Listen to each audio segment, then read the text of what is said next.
Boker Tov, good morning. We continue with the 3-minute daily dose of Torah. Looking this week at the special reading for this Shabbat. It's actually Rosh Chodesh too, but we're not reading a Rosh Chodesh per se. Yes, no, yes, no. Parshat Hachodesh, where God introduces all of us to Hachodesh Hazeh Lachem Rosh Chodeshim. This month shall be for you the head of the months. Rishon Hu Lachem L'Chadshei Shana. It is the first for you of the months of the year.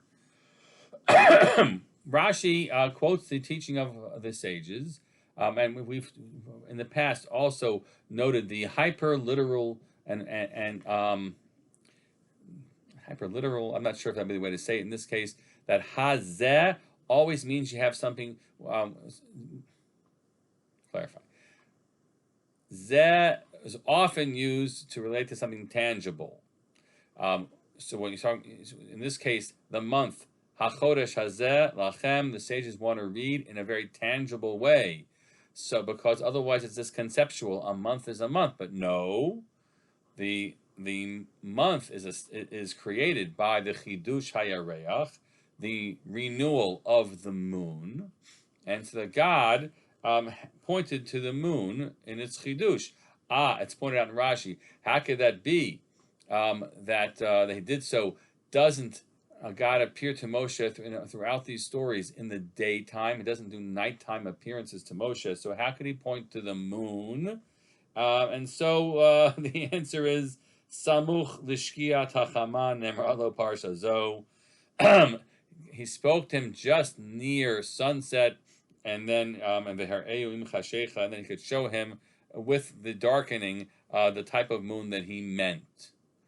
Okay, that's fine, but the Midrash wants to go further, which is that Moshe. Why did God need to do that?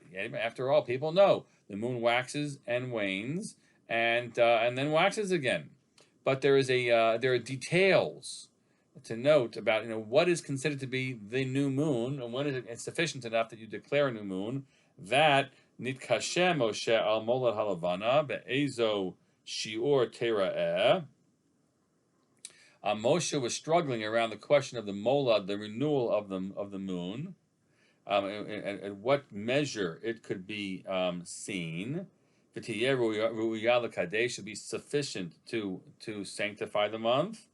That's why God showed him with a finger, as it were, like this one. This is what you should have.